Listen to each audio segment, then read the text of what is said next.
Hey Scott, Hey David, how are you? I'm great. How are you? I'm doing well. And thank you all for coming and watching our first vSmackdown for virtualizationsoftware.com, a new venture from David Davis and I to help Virtualization Pros stay up to date in the community. Thanks for being here, David. This is going to be, I think, an interesting topic for people. As you know, the religious holy war between vSphere and Microsoft is certainly intensifying, especially as the two products become more closely aligned in their feature sets, and the hypervisor starts to become sort of a commodity in the data center.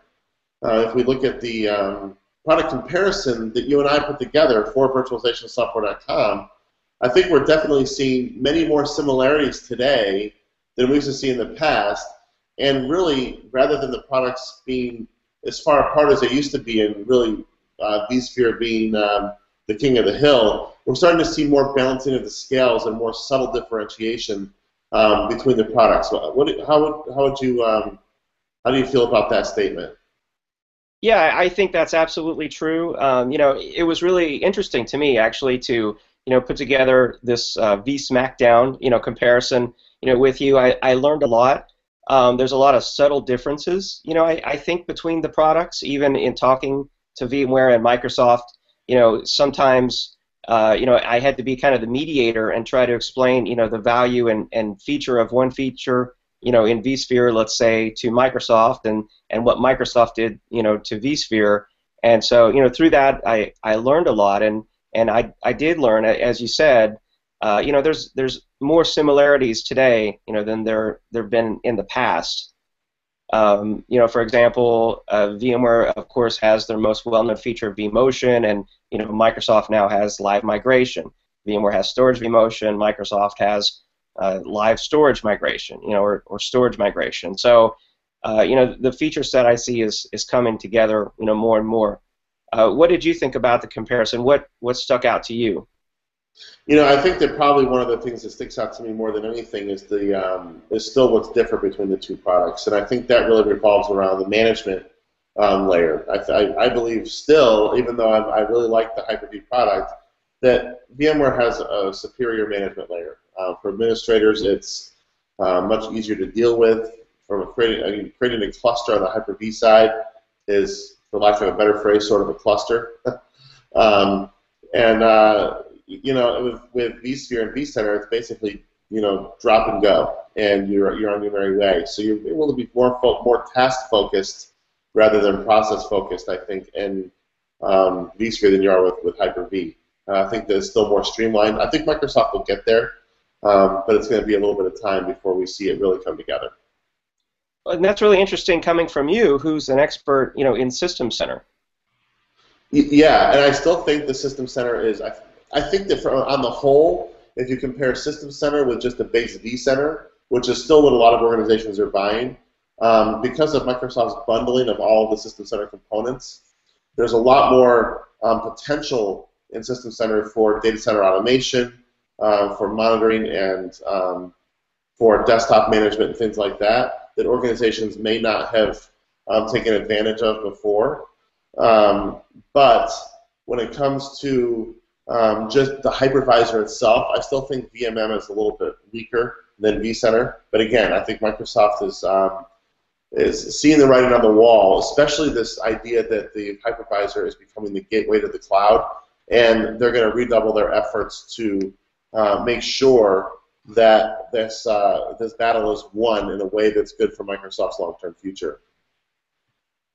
Yeah, great points. You make an interesting point there in comparing, all that System Center has to offer. One of the things I learned is that when you buy System Center today, you get the entire suite of, every System Center product. Right. Which, Microsoft, of course, pointed out to me, the tremendous value in that System Center suite, because it does, configuration management, performance management. It does backup for physical servers as well as virtual servers. It does, virtual infrastructure management. I don't know everything that it does. I'm sure you do more than I, but there's just massive value in that suite of products. And comparing that to just what vCenter does, for example, isn't really a fair comparison. It's not. It's not. You really need to look at, I mean, the SCCM product, I'm sorry, the System Center product compared to really vCenter Operations Manager or vCenter or Director or something like that. There's really so much more that Microsoft has bundled, whereas vSphere is selling them as bundles, but really giving users the option as to whether or not to buy into those bundles. I've sort of been anti-bundling on the Microsoft side. At first I didn't understand quite why they were bundling all the software together and basically increasing the price for everybody. But as I look at their long-term strategy, which is really the cloud, not the hypervisor, it starts to make a little bit more sense. Microsoft wants to own the data center, they want to own the desktop, they want to own that management layer. And by bundling those products together, they start to get closer to that vision. Yeah.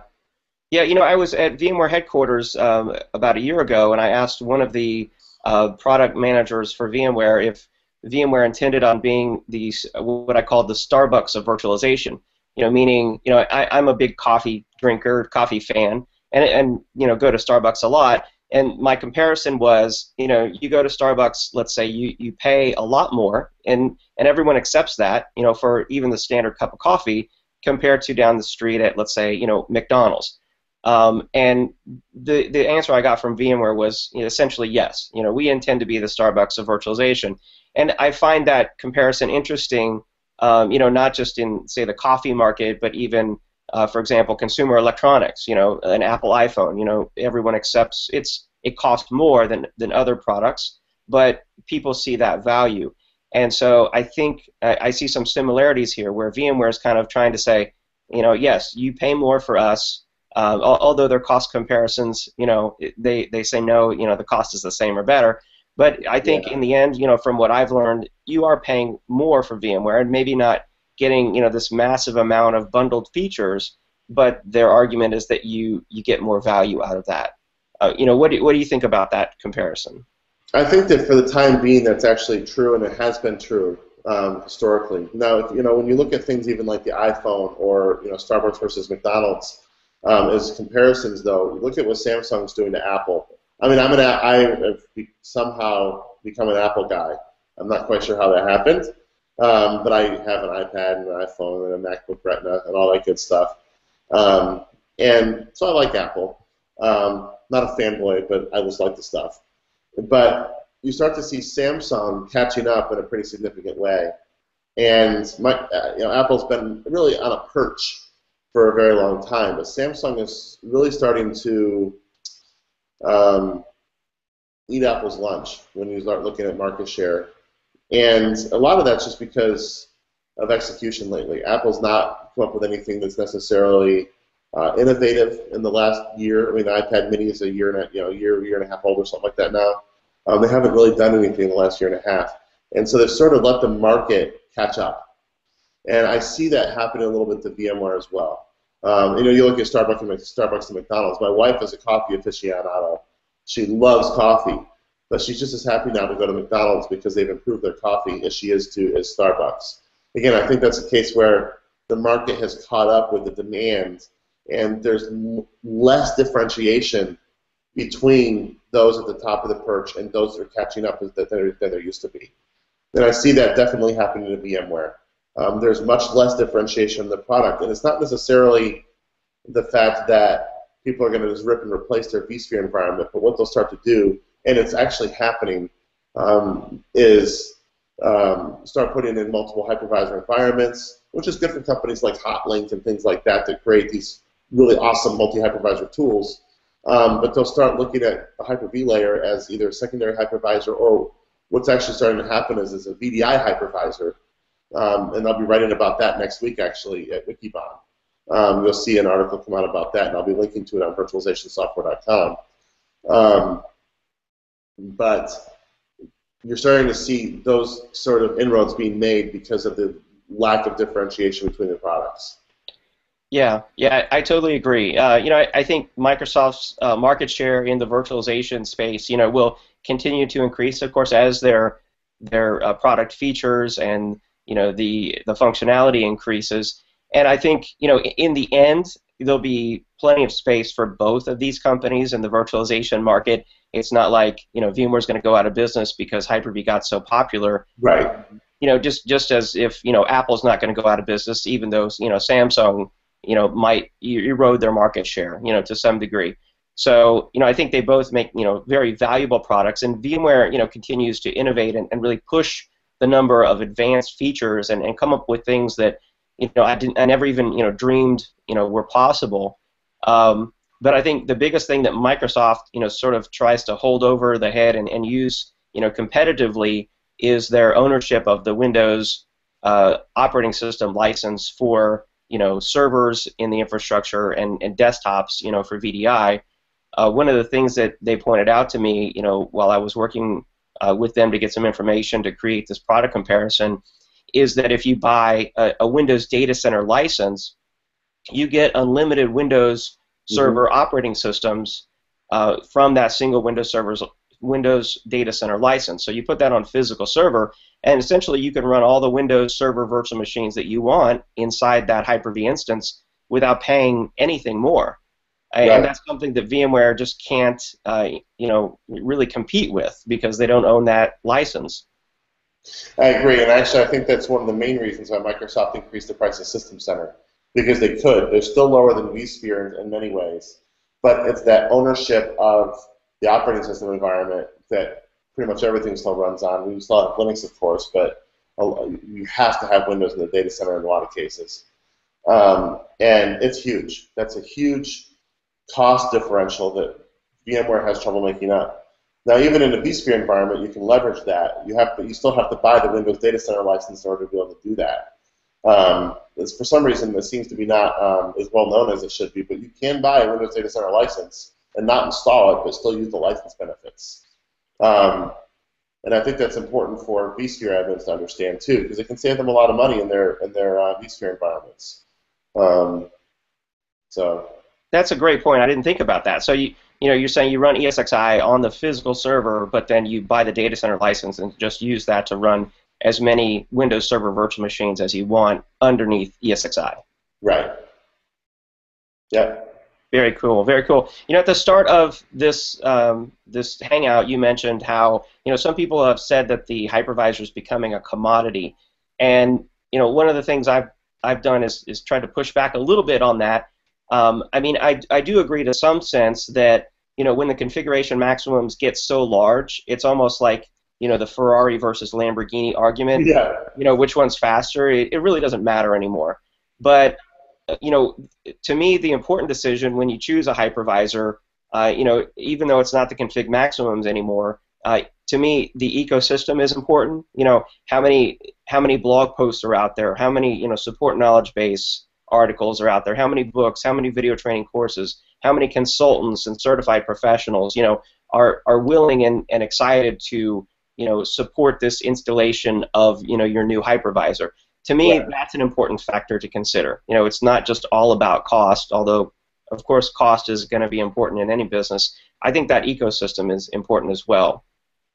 I agree, and I think that's still definitely a point in vSphere's favor. The ecosystem is certainly larger. I would definitely say that we're starting to see much more Hyper-V traction in the marketplace as from an ecosystem perspective. But one of the things when I talk about the hypervisor, I think becoming a commodity, is I think that the argument is starting to shift to the management layer. The hypervisor is sort of ubiquitous at this point, and the management layer is going to be, especially as we start looking at these pushes to hybrid clouds or just cloud in general, the management layer becomes really the key and a point of differentiation between products, and it's an opportunity for organizations to be able to start to leverage a lot of the stuff that they haven't leveraged traditionally in the data center, but also to start making seamless use of things like vSphere's hybrid cloud service or Microsoft Azure or something like that, which both companies are starting to really push pretty hard, which is one of those reasons I say it's sort of a gateway to the cloud, the hypervisor these days. Yeah, I look forward to doing a comparison here on virtualizationsoftware.com between Windows Server Azure and VMware's new vCloud hybrid service. I think that's going to be an exciting comparison. And to me, in many companies, that's really the future, where they'll be moving, whatever they're running now, instead of moving it to the next version of Windows or vSphere, they could just make that move to the hybrid cloud. Absolutely, absolutely, and it's I think both companies are seeing that is a significant viable option. Absolutely. David, thank you very much. It's been great talking to you. For everybody that's watched this short video, take a look at our comparison on virtualizationsoftware.com. Let us know what you think. If you'd like to see, and also if you'd like to see additional product comparisons across any virtualization category, please recommend it to one of us so we can get that up on the site for you. Thanks very much. Thanks, Scott.